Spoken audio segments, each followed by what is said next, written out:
Good evening and welcome to the program. This is What's Your Story? My name is Catherine Mwangi. We're here at the Vanguard Lounge in Westlands.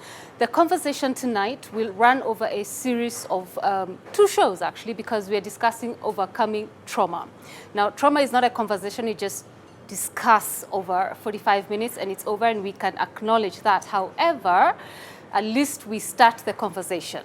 So again, we have an audience with us because part of our dream in this season is to just bring what we like to call as people who've gone ahead of us. I don't like to use the word experts, but people who've gone ahead of us, learned a thing or two, and are willing to pour that out, and also an audience that's willing to receive it. So you're most welcome. Let's clap for ourselves. We want to bring our guests. So they've been on the show before. The first lady out, she's the first Kenya-Somali girl who started her law firm, having undergone as well trauma, intergenerational trauma, mother wounds, etc. And now that long journey has yielded into her coaching, helping, mentoring. Her name is Miss Zamzam Abib. She of the Abib and Associates Advocates. Wow, I always mess that up. Come in. Yeah, thank you. Karibu sana. Thank you. Yeah. Our second guest, he was here, I think, episode number 2 on What's Your Story when we launched a couple of years ago. And he's also been through it, and now he is in a good space where he can also pull up others who may need that kind of a help. Mr. Danish Odongo, he the founder of The Wellness Tribe. Karibu. Asante sana. He's also a very aspiring politician, but we'll discuss that a little later. And we have Dr. Catherine Siango Mutisia. She is a consultant psychiatrist and she works in different spaces in this medical space. Karibu sana, lady in magenta. I think we can maybe start with, let's see, addressing the matter of brokenness. Maybe we start with you, Doc. So what are some of the things that we could be ignorant to that are causes of brokenness? So you know there's something, but you don't even know the root. Ilitoka wapi hii. So how do we, first of all, for those of us who may be not ignorant, like lack of awareness, you don't even know that you need help. How do we identify? So thank you very much. Yeah. So there are various traumas and many of them could have started in childhood, although there are people who get traumatized when they are adults. So trauma could be in physical form, could be in emotional form, could be verbal, could be sexual. Yes. And different people will need care and treatment at different levels, or many people realize they need help at different levels. Yeah. So I am a psychiatrist, and most of the time the people who would come to us are the ones who have not identified that they have a problem early enough, and they end up reaching us when they have complications. Right. And this could be using alcohol or other drugs, what we call substances, to deal or to numb themselves what they are going through. It could present as depression. It could present as any other anxiety disorder. And we work with psychologists. I'm a psychiatrist. A psychiatrist is a medical doctor who are specialized in mental health. And psychologists do a lot of therapy. And most of the time, people will have seen a psychologist early on, and depending at what point you realize there's a problem. But there are some who will end up straight to us because the situation has not been managed. In that case, we also work with a psychologist to make sure that the person gets holistic help. Yes. So psychologists, psychiatrists. Are there other doctors in this trauma space? I would say counselors, psychologists, and generally helpers. For example, in our setup, many people will go to the churches, to the mosques, to share their issues. So those are helpers, teachers, school-going children, universities. So you will find a child might open to a teacher, or even workplace. So some workplaces have employee assistance program. So some people might be picked from the workplace. Or you could be coming late to work and they realize sometimes you're smelling of alcohol, or sometimes you appear depressed. And sadly, some of these cases, you might hear a case where someone has ended up dying by suicide.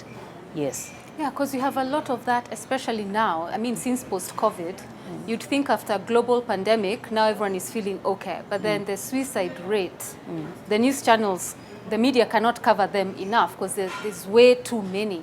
So where someone just, you know, and if you don't sleep tonight and decide tomorrow, you're doing it, right? It's like it's been building up, isn't it? Or am I making assumptions? She's right that even you find that sometimes, for me, when I got into this space, I was actually a political commentator, KTN News. We had a show called News Sources. I was a writer working for a leading media house. Never did I ever think that, oh, by the way, there was some sort of thing I needed to address, you know. And then you find a couple of challenges, which are normal in life, but when these challenges then meet the trauma or whatever it is that you're carrying, then it knocks you down. And so that's when now you go to the doctors and psychologists and you find help. Yeah. So before you founded the Wellness Tribe, obviously you didn't wake up one day and decide, let me do wellness. Yeah. There's a story behind it. Yeah. Could you quickly share what your trauma story was? It didn't start like a massive thing. I just could not sleep. I couldn't sleep for months. Well, that's what actually took me to the hospital. So then when I went to the hospital, that's when I met Dr. Frank Njenga, fantastic gentleman who's really helped me. And then we started now working through some of these things that were not causing me to sleep. Yeah. Along the way, they found a couple of these things. And then when I went to talk to the psychologist, then the childhood came, you know, sort of the area you grew up in, the environment, the sort of parents who raised you, all these things eventually affected the state of my mental health. Yeah. And then we started digging it. So we got digging. Yeah. Shovel by shovel. Yeah. Kilo by kilo. Yeah. And ultimately we felt lighter like wings. But there's a girlfriend story there, unless I want to hear that story. Yeah. Yes, please. There's no girlfriend story because now that I've grown in this space, I realized that was just one trigger. Because you can't frame your mental health story based on one trigger that opened your eyes to the many things you're dealing with. Let me now tell you, I had money issues, I had relationship issues, and I had sleep issues. What are money issues? Money issues is, you know, I was living beyond my means. Okay. I was dealing with debt. I was dealing with many problems. Yes. Money problems. Yes. So, so the relationship, when it ended, it just triggered. It was what we call like a spiral, or like what we call like a snowball effect. So the relationship ends, but then you realize that it triggers many other things that you need to deal with. Yes. When I started telling this story, it was majorly about... It was about the girlfriend and a letter, a certain letter that took you overboard. But anyway, okay, thanks for that. Yeah. Ms. Advocate, tell us your... One of the things that triggered my mental health challenges was the death of my father. So when I look back, when I was 17, I lost my dad. He was a very strong person, or can I say influence in my life. So I started having mental health challenges from the age of 17. I didn't know where to seek for help. And then along the way, now you start like looking for coping mechanisms of handling the grief, which sometimes you'll find yourself jumping from one relationship to another like that. You know, you're running away from your problems, but you don't know what you're running away from. I went through uni. I really didn't know what was ailing me. First marriage breaks, and then now from there, 2020 September, I kind of like had an aha moment, like really like what's really happening. Then I came across a Facebook page where somebody had written about the mother wounds. And then I was like, aha, finally, you know, I can pinpoint what is the problem with me. And then now I sought for help. I went through one psychologist who really didn't know what was, how to handle this. And then God led me to another one who now is, was a trauma specialist. And from there, we unearthed so many things that were touching on my childhood, which I didn't even realize. And I've been on this healing journey, and I can say healing journey, it never ends. It's not every day you discover something new. So post-treatment, I've had huge breakthroughs, completely like transformed my life. I've rebuilt my life, entered into a second union, blessed with a daughter. My mental health has really improved. I'm somebody who was suicidal 3 times, and it's a tragedy. We're losing so many people to suicide. It's something that's treatable, and most of this trauma emanates from childhood. So I always tell people, if you see like your life is not going on well, just go back, trace your roots. That's where you'll find your answers. Yeah. Thank you. Yeah. That's really powerful, and thanks for your vulnerability. So mother wounds, for those watching or even those here, and they want to understand what that is. So you read this post and you're like, so I have a mother wound. So personalizing that, what is mother wound using your own experience? So basically, like a mother is somebody who's nurturing and is our first point of contact. So most of the time, like an infant and the mother, ideally they're meant to form a proper attachment and, like have that stability in a child's life. Same case with the father, being a present father, there's a role a father plays in a child's life. So both father and mother, they're very important, and there's a reason why they're meant to be there in a child's life. So for me, I really didn't know that I had attachment trauma. Like when I was born, something must have happened along the way. Me and my mother, we didn't form proper attachment. My mother had been carrying wounds that we are calling now intergenerational, that have been passing from one generation to another generation. When I look at my grandmother and my mother, broken relationship.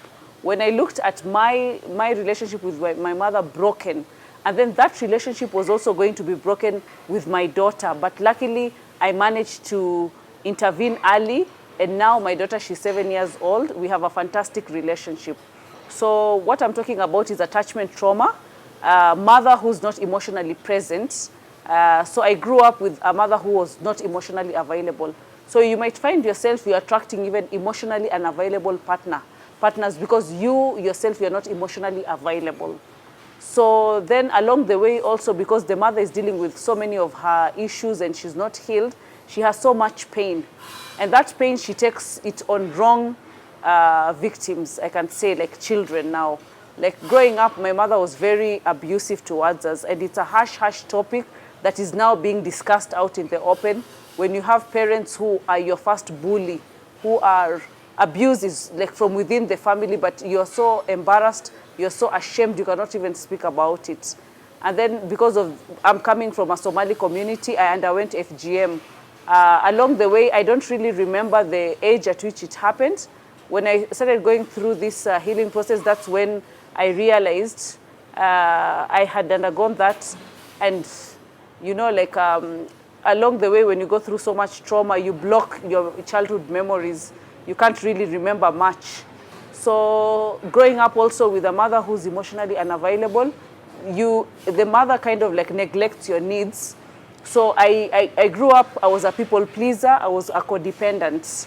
I put my needs last, I always put other people's needs first. So you self-sabotage. Along the way, you learn so many things. Every day something new. So now I've had to heal these traumas to be able to be who I am today. To stand up in my space, to be powerful and, to help others. I'm very particular about helping other people, deal with these kind of things. And then once you heal these issues that affected you from childhood, you will find that your life changes actually. Your mental health improves, everything around you changes. Even I told my therapist, like I'm so shocked that my world has started changing. I can know when, in a month, I was a practicing advocate, running my own law firm, highly successful at what I do.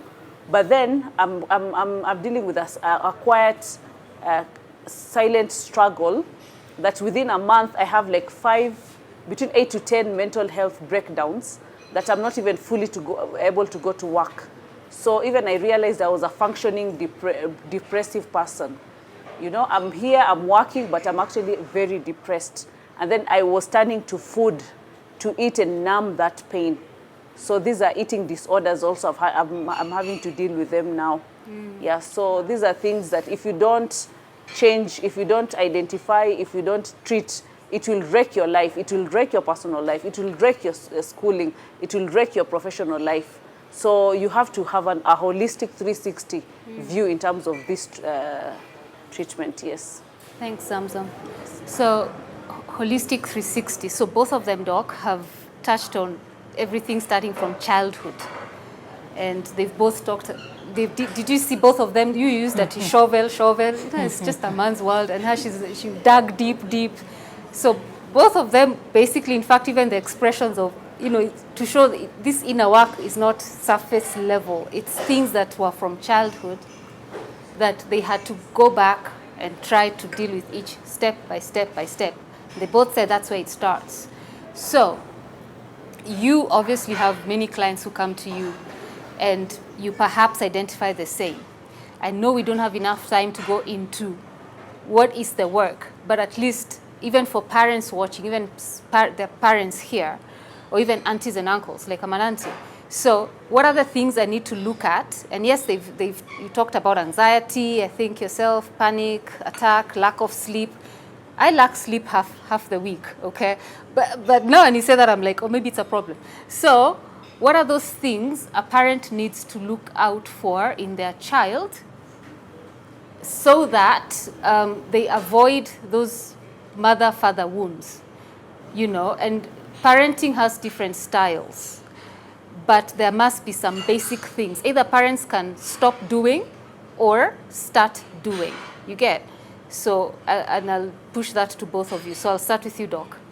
Yeah, thank you. So we've run Nairobi Parenting Clinic since 2010. Okay. And the key thing, you know, every child is born confident, but you come into this world where things happen and you start doubting yourself. So basically, a child reaches a point where they think they are not good enough, they are not worthy, they can't cope with situations.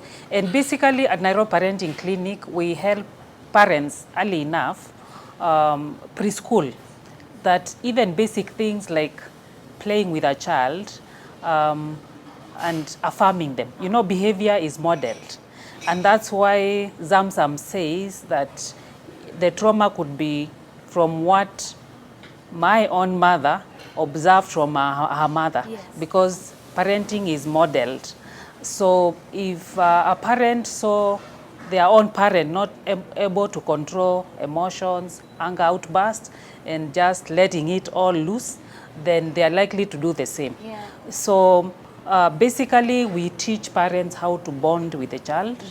Okay. Through play. Basically, that is the immediate thing. Okay. But immediately after birth, and that's why these days, most of the maternities, you get your child and you're given your baby to stay with. Of course, there are times the mother is too sick and the child has to be taken to the near-born unit, but the key thing with bonding with the child. So affirming the child and at the same time teaching them self-control, because you can't just emphasize on self-esteem without self-control. So limits, setting limits. So a parent needs to learn how to improve the child's self-esteem, to help them build their self-esteem, and at the same time set limits and make sure that whenever those limits are broken, there are consequences. Yeah. But again, each parent then needs to heal. Because if you're not well enough, you won't be able to also parent. Yes. And that's why many of us have challenges that you will only realize that when your child starts complaining at adolescence, they start misbehaving, and they get into therapy, and the parent is called, and all of a sudden they get to know that they have always done things wrong. But as an adult, then you have people who have carried all that, went through school system, and when they're adults, then you realize this person is getting panic attacks, they're getting anxious, they are getting depressed, or they are getting into substances, and that is the time now, as part of therapy, then those things will come out. Yeah. Yes. So give me maybe 2 examples of really good affirmations you can, you know, give to your child.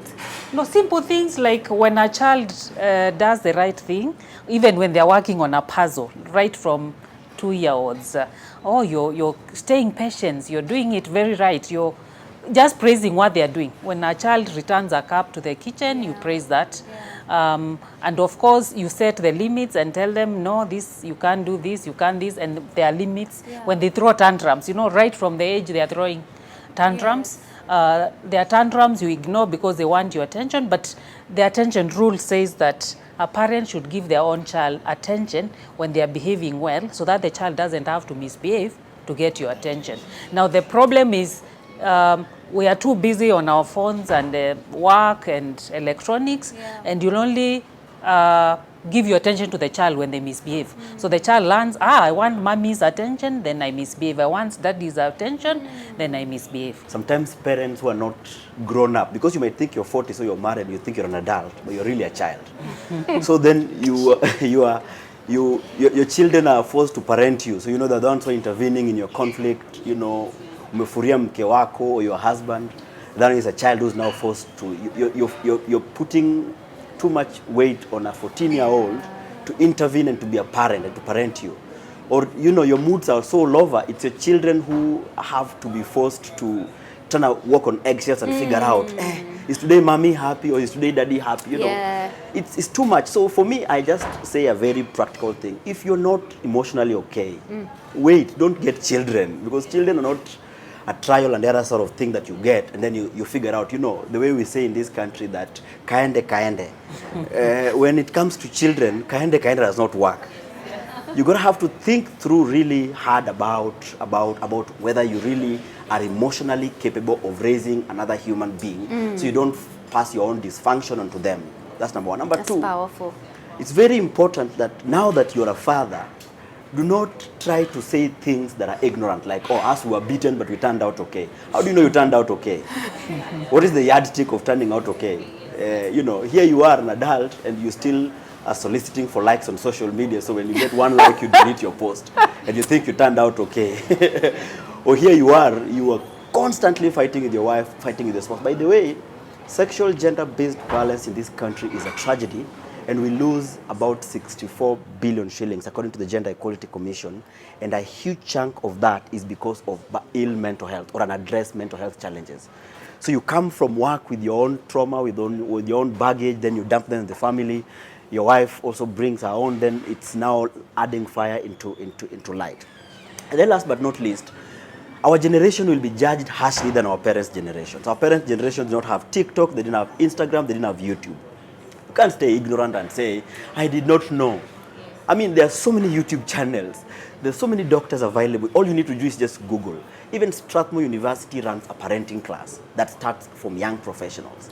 So you can't say that, oh, by the way, Mimi, you know, I just decided to fall in love and stuff like that. Okay, that's fine. That's fine. When you fall in love and the emotions have settled down, now be logical about it. What are we going to do to raise children who are ultimately champions? Because we think that the biggest thing we want to give our children is money and education and stuff like that, but we forget that our greatest need of our children is actually emotional. Of course, all those are things that are important, but if you give your children money, I've worked for organizations where we had children, people spending more time in rehab than in workplaces, but they came from wealthy families. We've had kids born and raised in families who are saying, I come from Kayole, I took you to international school, you've done your best, but this kid is so afraid, has low self-esteem that even the education they acquired cannot help them.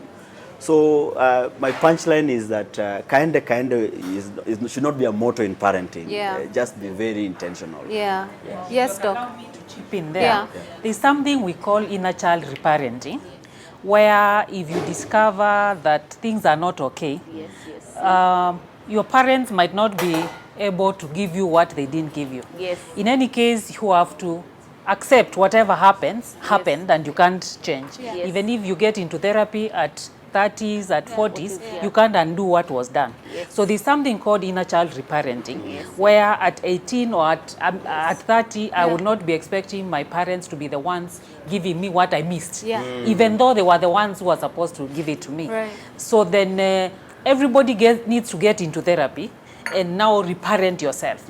But because in the African culture, like my parents are very old, and telling them, you know, you didn't affirm me enough, you beat me a lot, it won't make any sense. So you are wasting your time. So the best thing is to get into inner child reparenting with a therapist to help you deal with what you lost and accept what happened. We have to take a very short break. We'll be back in a bit. The biggest custodians of patriarchy are women, because they're the ones who will judge a man for not having a vehicle, calling you broke, yet the father who has raised her up to she's 30 did not fight her poverty, but now she's putting it on you and you're only 30. Man feels I should earn less than my wife or my girlfriend. So they push themselves so hard to the point that, and they will keep working so hard, giving the money to the lady, and the lady has her own money. And at the end of it, the lady now is wondering, why is this man not resting? But he's under this pressure to be the one who is on top. I'm so passionate about healing because of what I've gone through. My family line, it was a story of pain. Pain that was being passed from one generation to another until, for me, God led me to healing, and I said, I'm a cycle breaker.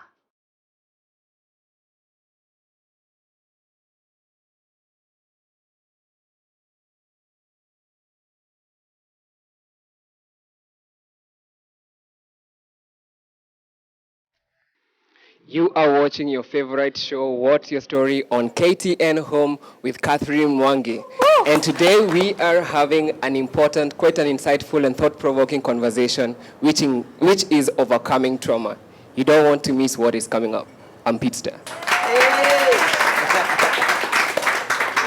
All right, my name is Tony Karumba. First of all is to thank you for this discussion. Well, our value talk about depression. And now my question is, at what point do I know now that I'm depressed? And of course I need to seek maybe a medical assistance. And how do you differentiate between being depressed and just what is just perceived as normal stress, you know? Yeah. Jeff? I just wanted to ask the role of a father in a family, in the aspect of bringing up a child. Yes. That's a very powerful question. So many people use the word loosely. I'm depressed. But depression is an illness. So the quickest way is when you realize that your mood is changing. You used to be jovial, then you discover you're getting sad most of the time. Your thoughts used to be very optimistic. I'm called for this show, I'll find my way there. Then you discover, I don't even want to go meet with my friends. You lose interest in things you enjoyed. Then we say if you have been feeling sad most of the time, feeling unworthy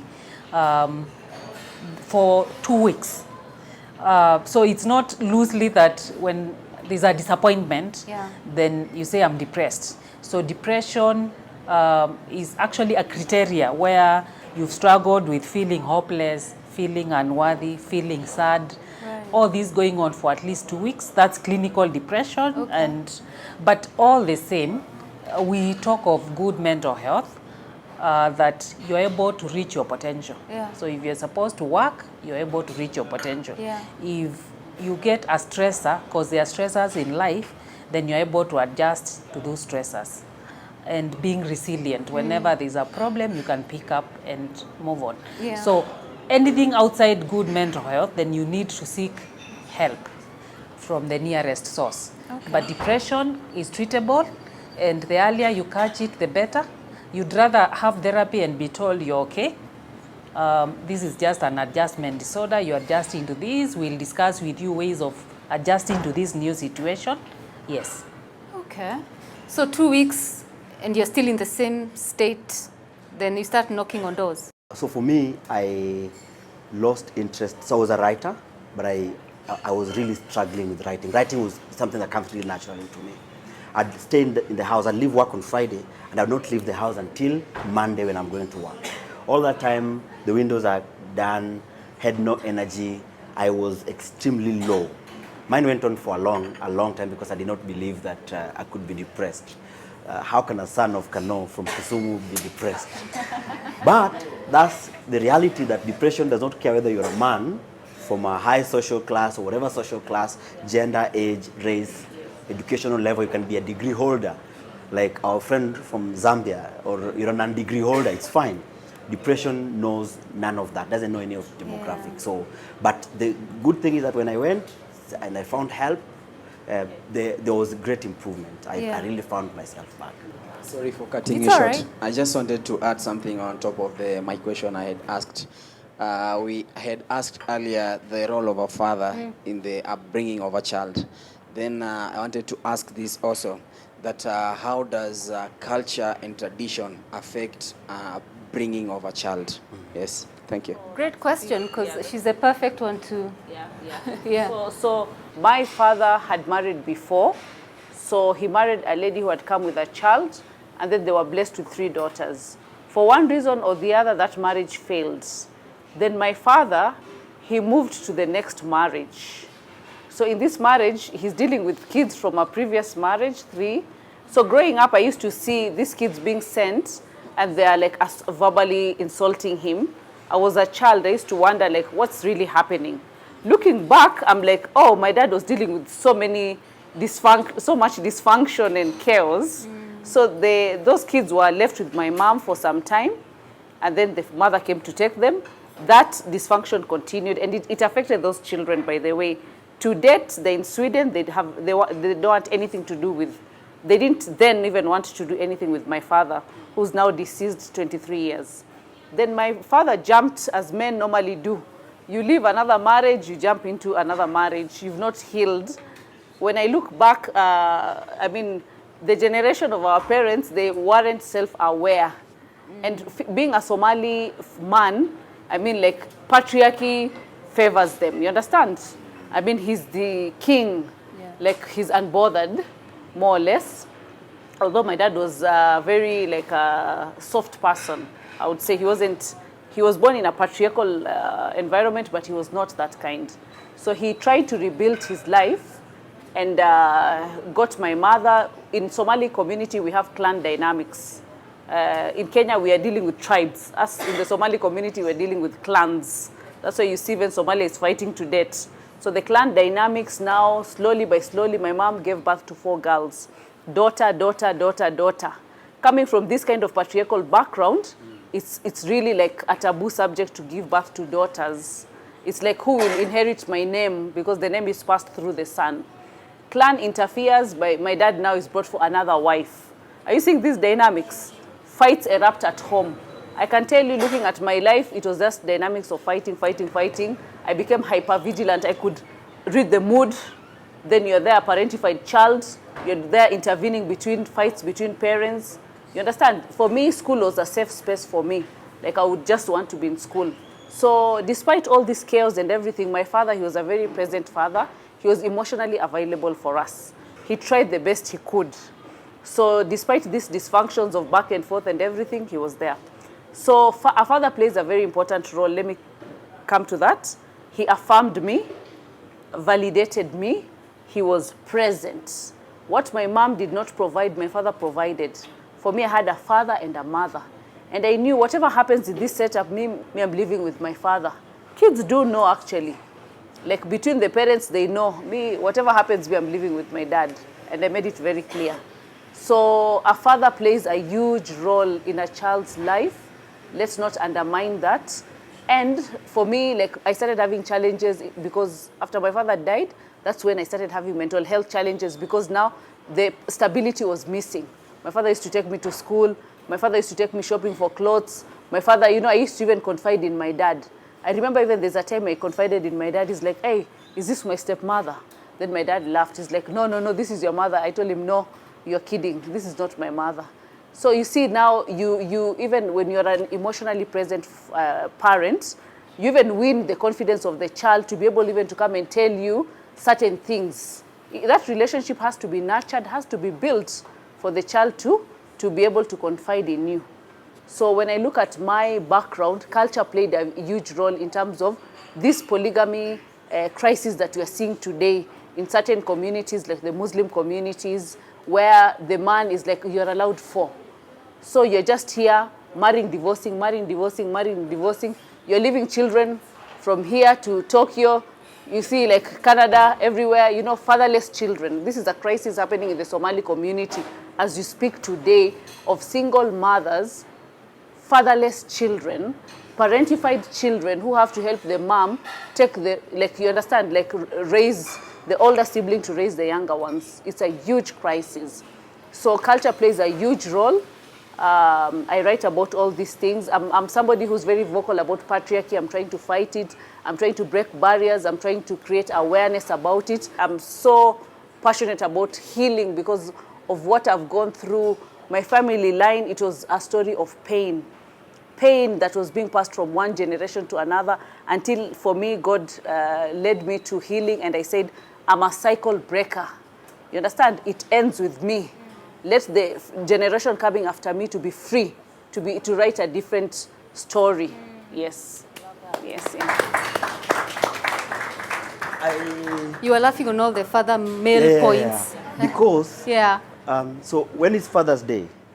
June something. Mother's Day? May, mid-May, early June. And when is the World Toilet Day? The same as the men's. No. Yes, World Toilet Day and Men's Day is the same. And it's because Oh my God. that's one. So it tells you that these people who are complaining about men not being there don't really take time to appreciate men. The men who are here, the best gift you've ever received from a female partner. It's often socks and belts and vests. You know. Has any man here received a different gift apart from socks, boxers, and t-shirt? Oh. For me, on a men's day, I give to my father something different. Okay. Not socks. Yeah. Not watch. Yeah. Yeah. Okay. You go different every year. Yes. So you're I an do. exception to the rule. I've just heard Danish saying that you don't get a child with this motion of kinde. Oh, she has talked about affirmations, and I've now come to realize that my father used to affirm this to me. He'd sing to me in Luo, and he'd say, Berti ber, as young as when I was 2. You are thankful. Yes. Yeah. So Luo men So, and he'd tell me, like, not really spoiling now when I look at it, like, you don't want this food, then what else can we get for you? Wow. So I grew up knowing that there are choices and there's option.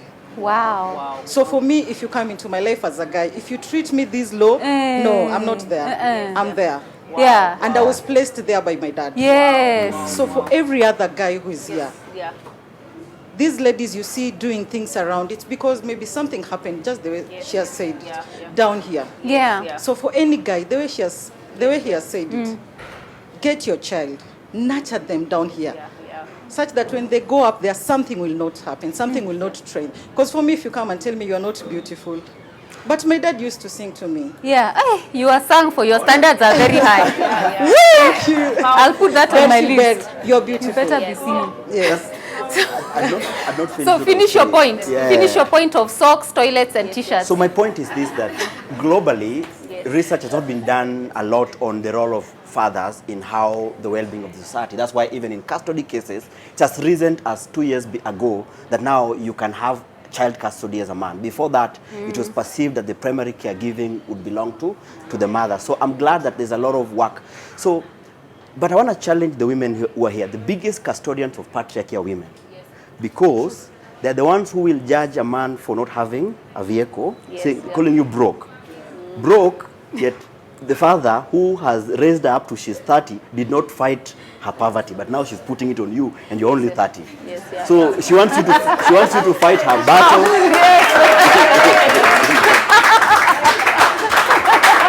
Wow, say that again. So, as a woman, rites of passages in this country are enforced by women.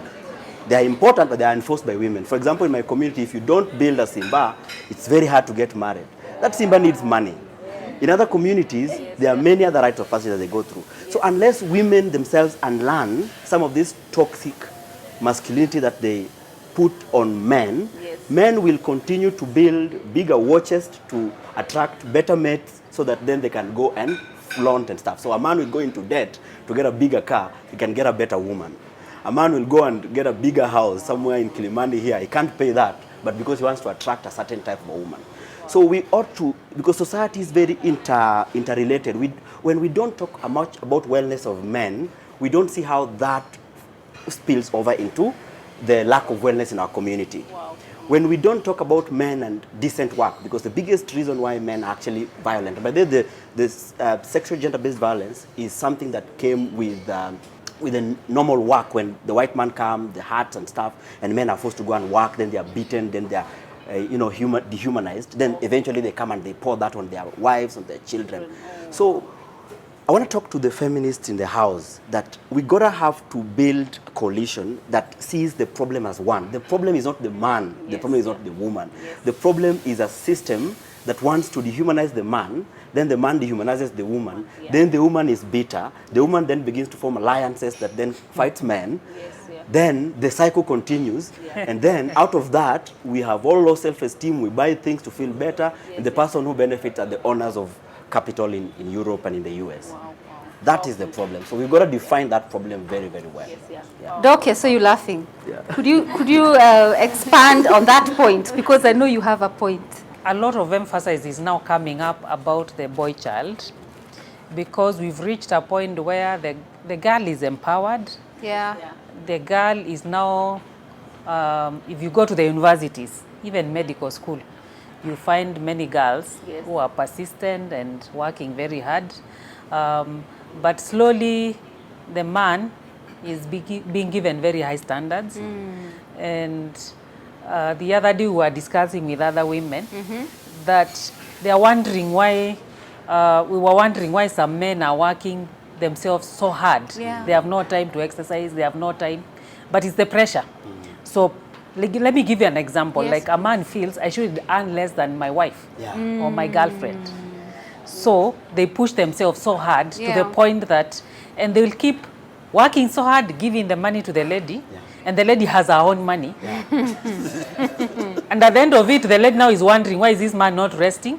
But he's under this pressure to be the one who is on top, the one who is earning more, despite his health. So this is an issue which is coming up now.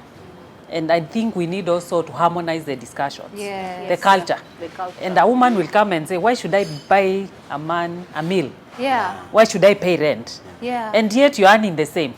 And the economy is worsening.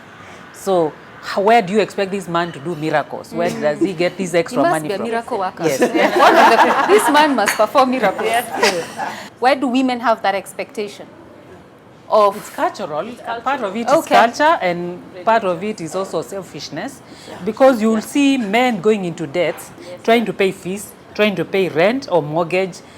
And the lady is busy having fun. They move from town to town with girlfriends, partying, buying very expensive, driving very expensive cars. And the man is here struggling in debts to the point of being suicidal. And they don't want even to show the woman that they are borrowing. So we need to question in any relationship. Because again, if you're in a relationship and you push your husband to the edge, then it will definitely affect you and the children. So I think also women also need to see it from that point. Yes. Wow. Can I say Yes, something? before we come to Isabella's question. So what I advocate for, having gone through this life experience, I advocate for life partnerships. The traditional role of husband and wife, from my perspective, is no longer practical. Yes. So what we are looking at today is life partnership. So we get like Danish here, he's done his inner work, he's healed, he's doing his work. I'm here, I've done my inner work, I've healed. And then now we are creating a life where we are two healed and healthy individuals. We come to the table. What am I contributing? What are you contributing? What are we doing for the family? You understand? Not, this is my money, this is my money, this kind of dynamics. I'm supposed to earn higher because of culture, because of religion. You have to restructure your mindset. We have to unlearn things that we grew up learning. You understand? Like for me now, I'm in a union with a Hindu. I mean, like from an Indian community. I mean, I'm earning more. He's younger. You understand? We've been blessed with a second daughter. We're in a blended family. So you have to deconstruct. And this was something that I had to go through, part of my leveling up and growing up. I realized culture is what was pulling me down, because I grew up in a family that they insisted so much on culture, the Somali culture. You understand? I had to I had to redefine what is this culture. Culture is just opinion from dead people. That's what we call culture, you understand? Yes, so, and yes, wow. And I remember the first therapist that I went to, they're like, when you're looking at society, people from 40s, 50s, you understand, they're, I mean, no disrespect to our elders, but their ways of life, some of them are no longer practical in today's, you understand, today women are, you know, traditionally women maybe many years back were sitting at home, they were there, home taking care of the kids while the man was bringing the bread. Capitalism, with the advent of capitalism and these dynamics. But right now we are having women working, we are having men who are working. So what's your excuse? You cannot keep on holding on to these belief systems that, oh, pesa ni yangu. You know, his is ours, but mine is mine. I mean, and then there's a very sickening thing that's happening in today's society. And today's, when I look at the Kenyan, like the country and the youth and the generation that's growing, coming up, of this thing of materialism, like you have to look for a man who's self-made. You understand? Like, let me tell you something. Like, you have to look for a man who's older because he has money. I'm telling you, it's a sick mentality. Like when you look at, no, I don't want to mention the influencers, but oh, nimeolewa na tajiri. 2 weeks later, tajiri tumeachana. Missing. I've already bounced back to Olga Rudi Soko. Sickening tagline. Do you understand? Yeah. Let me tell you something. The best thing, and talking from experience, build something with someone. I advocate for the young ladies. Go for a young person. These young boys you're seeing here, don't ignore them. Give them a chance. You understand? Let me tell you. Yes. We have to be responsible enough to redefine these roles, these cultures, these religious stereotypes and belief systems that we've grown up, you know, being surrounded with. So for me, I've had to do like a radical surgery of my life and to create what works for me. So also another thing, you know, like it's very important to create what works for you, not to follow the traditional path. You understand? Like, oh, you have to get married by a certain age, you have to get children by a certain age. No. I mean, it's okay. What he said was so powerful. Let me heal.